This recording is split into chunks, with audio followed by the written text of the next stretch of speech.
시선집중 광주 2부 시작하겠습니다. 광주 신세계의 특급 호텔이 포함된 복합 쇼핑 시설을 광천동에 짓겠다는 이 생각에 대해서 정치권의 찬반이 갈리고 있습니다. 더불어민주당과 국민의당 입장을 각각 들어보겠습니다. 청취자 여러분의 생각도 궁금한데요. 의견은 샵 2626으로 주시면 소개해드리겠습니다. 짧은 문자는 50원 그리고 긴 문자는 100원의 정보 이용료가 들어갑니다. 먼저 더불어민주당 을지로위원회 위원장을 맡고 있는 이하경 의원과 이야기 나눕니다. 안녕하십니까 의원님. 안녕하세요. 반갑습니다. 네, 지금 더불어민주당에서는 공식적으로 광주 광천동의 신세계 복합 쇼핑타운 건설 문제가 있다고 보시는 거죠? 예, 그렇습니다. 반대 이유는 어디에 있으십니까? 네, 유통상과 복합 문화센터, 호텔, 면세점들은 복합으로 이렇게 지어놓으면요. 네. 거대한 상권 흡입력이 있습니다. 네. 소비자들을. 네. 그렇기 때문에 그동안 대형 유통업들만으로도 지역 상권이 많이 무너졌습니다. 명세 상권들이. 네. 그런데 이 복합 쇼핑몰이 들어서면 훨씬 더 넓은 전남 지역까지 아마 상권에 영향을 미치리라고 봅니다. 네. 우리나라 자영업자들이 심각한 타격이 오고 자영업자가 무너지면 중산층인 허리가 무너집니다. 네. 일자리가 없어지고요. 그리고 복합 쇼핑몰은 겨우 낮은 일자리, 비정규직 일자리들 양산할 뿐 네. 수많은 자영업자들이 무너지고 중산층이 무너지기 때문에 반대하는 겁니다. 광주의 상권을 바치고 있었던 자영업자들 그다음에 영세 소상인들이 무너지면 안 된다는 말씀이시지 않습니까? 예. 그리고 필연적으로 이런 복합 쇼핑몰이 들어서면 광주의 그런 영세 상인들이 무너질 수밖에 없다라고 생각하시는 건데요. 그렇죠. 예. 그러면 그런 피해 규모를 좀 예측하거나 그런 데이터들이 있나요? 네, 소상공인진흥공단 조사에 따르면 복합 쇼핑몰이 출범한 지역 상권의 매출이 평균 46.5%가 하락했다고 합니다. 네. 음식점은 한 80%, 의복 신발 업종은 58.8%, 또 음식료품 및 담배 취급업소 매출은 43.1% 등 감소했다고 보고요. 네. 아마 네.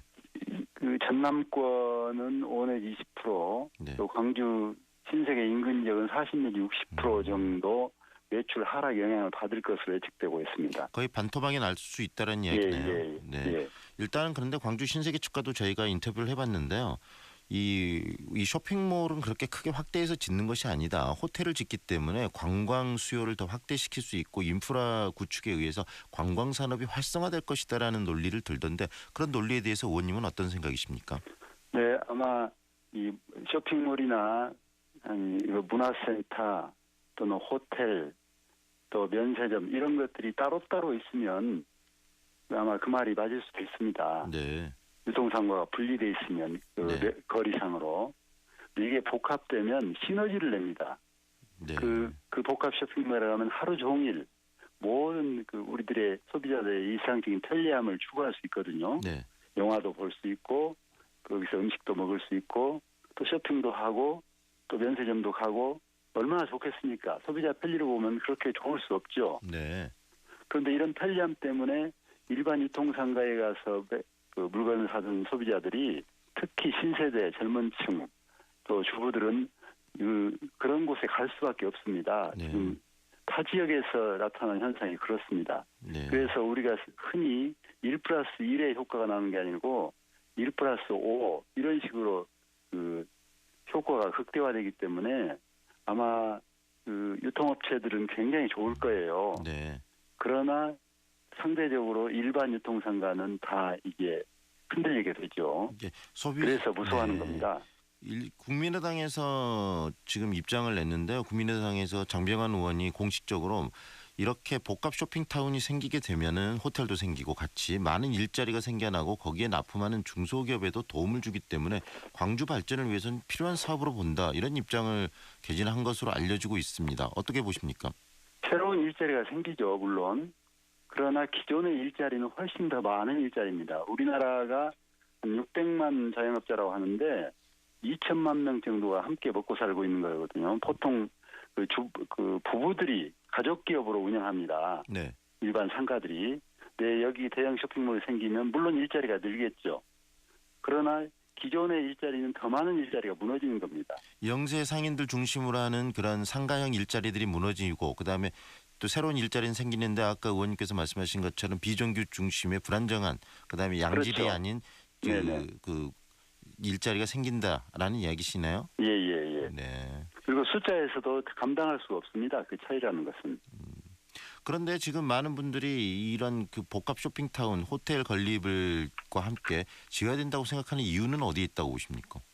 그런 분들도 많이 계시는데. 물론 소비자 입장에서 편리합니다. 네. 일반 소비자 입장에서. 그러나 지역경제 차원에서는 아마 한 번 무너지면 회복이 불가능합니다. 네. 소비자의 편리함과 일자리 문제, 실업의 문제와 어느 것이 더 중요하냐. 지역경제 활성화가 되지 않으면 네. 복합 쇼핑몰은 번창할지라도 나머지 충장로부터 시작해서 양동시장 네. 또 예전 광주역 앞 이렇게 다 죽어버린 상가를 한번 생각해 보십시오. 네. 밤이 되면 을씨년스러운 광주를 떠올릴 수 있지 않습니까? 네. 광천동만 불이 오로지- 밝혀져 있고 다른 지역은 다 그럼요. 죽어버린. 네. 예, 옛날 한 70년대 광주를 생각해 보십시오. 지역 곳곳이 불이 환했습니다. 네. 그러나 이제는 충장로부터 옛날 도청에 있는 것부터 다 새카맣습니다. 그런 지역사회 경제를 생각해 보면 아마 오래 되신 분들은 기억하실 거예요. 네. 지금 광주시가 이 허가권을 가지고 있는데 그렇다면 지금 광주시 시장은 더불어민주당 소속 아니겠습니까? 네네. 지금 더불어민주당의 방금 우리 의원님께서 하시는 이 말씀이 공식적인 입장이신가요? 당의? 그렇죠. 우리 당의 을지로위원회의 공식적인 입장입니다. 그럼 을지로위원회의 공식적인 입장이 바로 당의 공식적인 입장이기도 합니까? 현재까지는 그렇습니다. 그러면 그 광주시장의 그런 의견들 적극적으로 개진하셨습니까? 말씀드렸습니다. 네. 시장님께서 뭐라 그러시나요? 그러나 시장님께서는 아무래도 당은 소속이긴 하지만 또 시민의 대표시니까 시민의 여론을 고루고루 들으실 수밖에 없을 겁니다. 네. 그러나 아무래도 소비자 편의를 위한 그런 요구 또 대형 업자들의 요구가 셀 겁니다. 그리고 실제로 자영업자들의 목소리는 상대적으로 낮을 수밖에 없죠. 네. 그러나 그 전체적으로 광주 지역 경제가 10년으로 생각하면 네. 다 불 꺼진 대부분의 광주 상가와 유통상가 복합 쇼핑몰 하나만 환하게 불 밝힌 네. 특정 지역의 발전만 생각하면 네. 저는 그런 그 광주시의 발전을 위해서 또그 중소상공인들이 함께 잘 사는 그런 광주시, 중산층이 살아있는 광주시를 생각하면 저는 어렵더라도 이 길을 선택해야 될 거라고 봅니다. 네. 지금 을지로위원회 이하경 의원 위원장이신 이하경 의원의 이 입장이 굉장히 강력하신 것 같은데요. 앞으로 계속적으로 광주시의 의견을 개진하실 생각이신가요? 네, 저희들은 이미 입장을 밝혔고요. 네. 또 서면으로도 이미 보낸 바가 있고요. 네. 그러나 이제 결국은 광주 시민이 판단할 일이죠. 네. 그러나 저희들은 국회에서 관련 법을 만든다 할지 네. 또 계속해서 피해 상인들의 입장을 대변한다 할지 해서 을지로위원회의 입장을 계속 밝힐 겁니다. 네. 오늘 말씀